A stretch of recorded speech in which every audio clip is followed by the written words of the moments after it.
말씀 보겠습니다. 말씀은 이사야서 35장입니다. 말씀은 이사야서 35장입니다. 제가 이렇게 1절에서 4절까지입니다. 이사야서 35장 1절에서 4절까지입니다. 제가 읽겠습니다.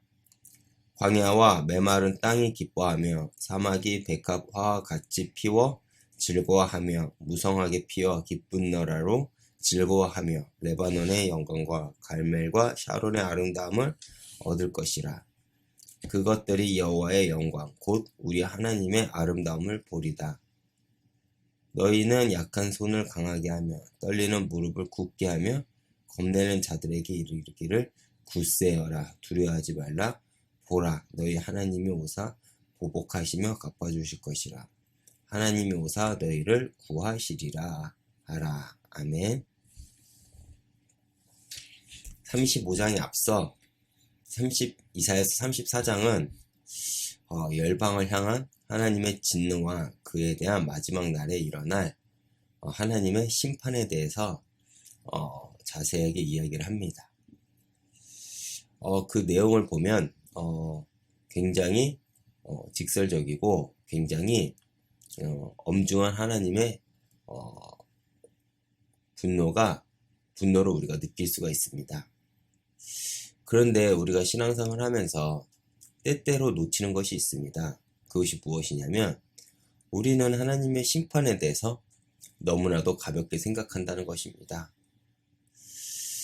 그래서 우리는 세상을 살아갈 때 너무 쉽게 내중심적으로 살아가죠. 왜 그렇게 우리가 생각을 할까요? 이러한 하나님의 심판이 나와는 상관이 없다는 생각을 하기 때문에 그렇습니다. 그런데 여기서 중요한 것은 무엇이냐? 이스라엘 역시도 그 심판 아래 포함이 되어 있다는 것입니다. 하나님의 심판은 정말 누가 피할 수 있을까요? 정말 하나님이 심판을 하시고자 마음먹는다면 그 심판의 대상은 누구도 피할 수 없을 것입니다.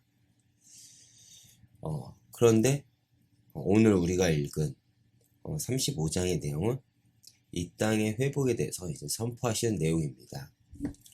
이 땅의 회복은 어떤 이들을 대상으로 할까요? 하나님을 경외하며 하나님의 말씀을 청종하고 하나님을 향해 하나님을 앙망하며 하나님 말씀에 순종하는 이들을 향한 내용일 것입니다. 이것은 우리에게 무엇을 말해주고 있을까요?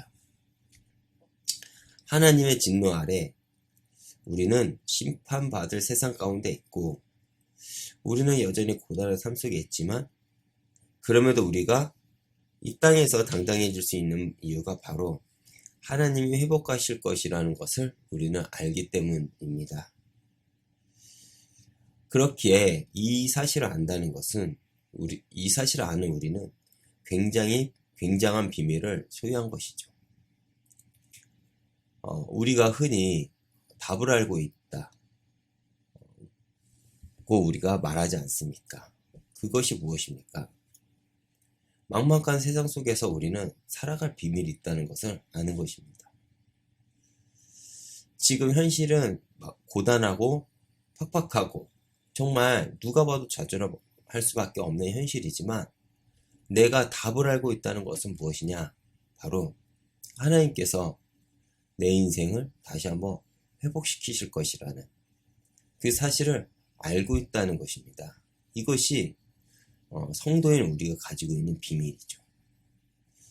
원래 인간은 하나님과 함께하며 참 안식을 누리도록 창조가 되었습니다. 이것은 우리가 너무나도 잘 알고 있는 사실이죠. 그런데 창세기 3장 사건 이후 우리는 어떤 존재가 되었습니까? 하나님을 떠난 인간은 죄와 저주 가운데 고통당하는 그러한 모습으로 살아가는 존재가 되었다는 것입니다. 그래서 우리가 이 땅에 우리가 사는 이 세상은 어떤 거냐면 마치 광야길과 같습니다. 광야는 어떻습니까? 낮에는 뜨겁고 밤에는 춥습니다. 그리고 자주 모래바람이 불죠. 다시 말해 광야는 어디에서도 쉴 곳이 없다는 것입니다. 이처럼 우리 역시 인생을 살다 보면 환란의 바람이 불어 닥치고 문제가 생겨나고 고통의 순간들이 다가옵니다. 그리고 정말 춥거나 뜨거운 그러한 고단한 그러한 열기 속에서 그러한 추위 속에서 살아가는 것과 같습니다. 정말 이러한 인생을 누가 피할 수 있을까요?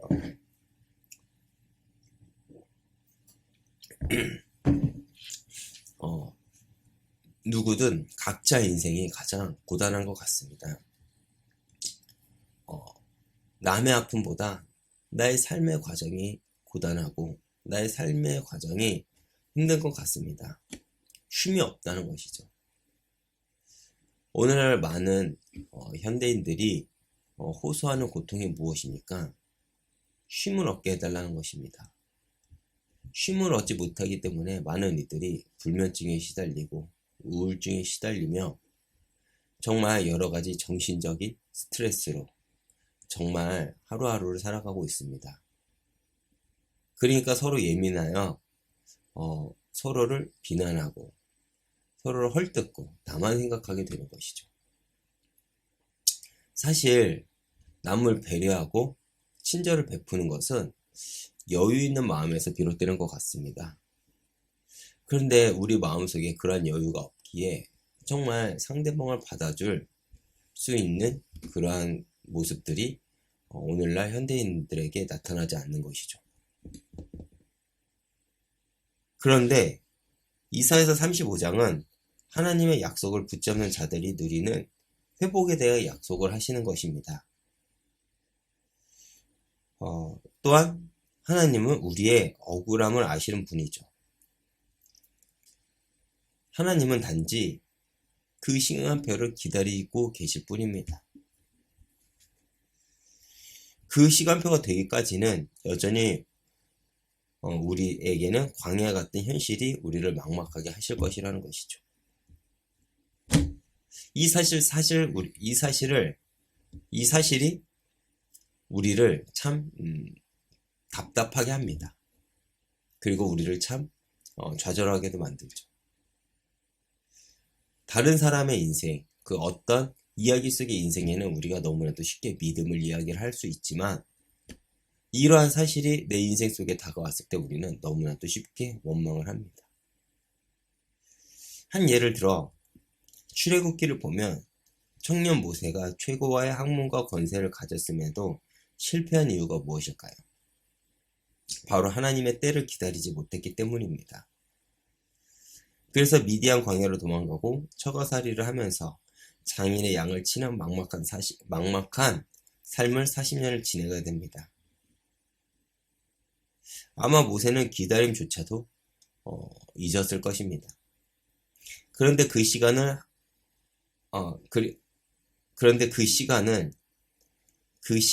하나님이 모세를 기다리는 시간표였습니다. 이렇게 하나님은 우리가 하나님의 때를 기다리길 원하시죠.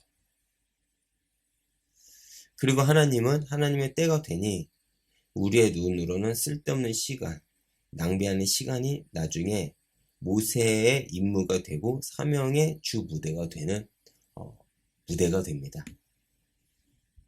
사명의 주 무대가 되죠. 즉 장차 하나님 때가 이르면 우리의 삶이 지금 광야와 같이 절망적인 상황에 있지만 이 모든 것이 변화가 되어서 하나님의 사명을 감당하는 은혜와 축복을 누리게 될 것이라는 것입니다. 이것이 우리가 그 광야길을 가는 이유이죠. 우리가 이렇게 말씀을 듣고 정말 성경적 인물을 들여다보면 정말 이것이 굉장히 쉬운 것 같습니다. 근데 모세의 인생을 내 삶에 한번 여러분들이 적용시켜 보십시오. 그 삶이 쉽겠습니까? 정말 기회가 없는 그 몇 년 동안의 그 삶이 우리를 너무나도 막막하게 합니다. 정말 우리는 그 하나님의 시간표를 기다리는 것이 너무 막막하죠. 그런데 하나님이 우리에게 원하시는 것은 무엇이냐? 하나님의 때를 기다리라는 것입니다. 그리고 광야와 같은 인생을 걷는 우리의 이 모든 것은 나중에 주님의 때 귀하게 쓰임받을 것이라는 것이죠. 이 고통의 순간이 누군가에게는 위로가 될 수 있는 시간이 될 것이고, 이 길을 걷는 그 길이 누군가에게는 정말 이정표가 될 것입니다. 우리가 왜 이러한 길을 걷고 있나요? 정말 세상과 조금만 쉽게 타협을 하면 우리 역시도 잠깐의 즐거움을 얻을 수 있습니다. 그런데 왜 우리가 그 길을 마다하고 우리가 하나님을 선택을 해야 될까요? 바로 우리 전 인생을 들어 하나님은 모세에게 사명을 주신 그 주무대가 되었듯이 우리의 주무대가 될 것임을 알려주려고 하는 것입니다. 여러분, 지금 막막하고 힘든 상태에 계신가요? 제가 힘내라는 말은 못하겠지만 한 가지 여러분들에게 위로의 말씀을 전한다면 그 모든 삶이 언젠가는 정말 내 사명의 자리가 될 것이고 내 사명의 무대가 될 것이라는 것입니다. 그러면 내가 한번 가본 길이기에 정말 그 길을 누구보다 조금은 쉽게 밟고 누구에게 답을 줄 수 있지는 않겠습니까?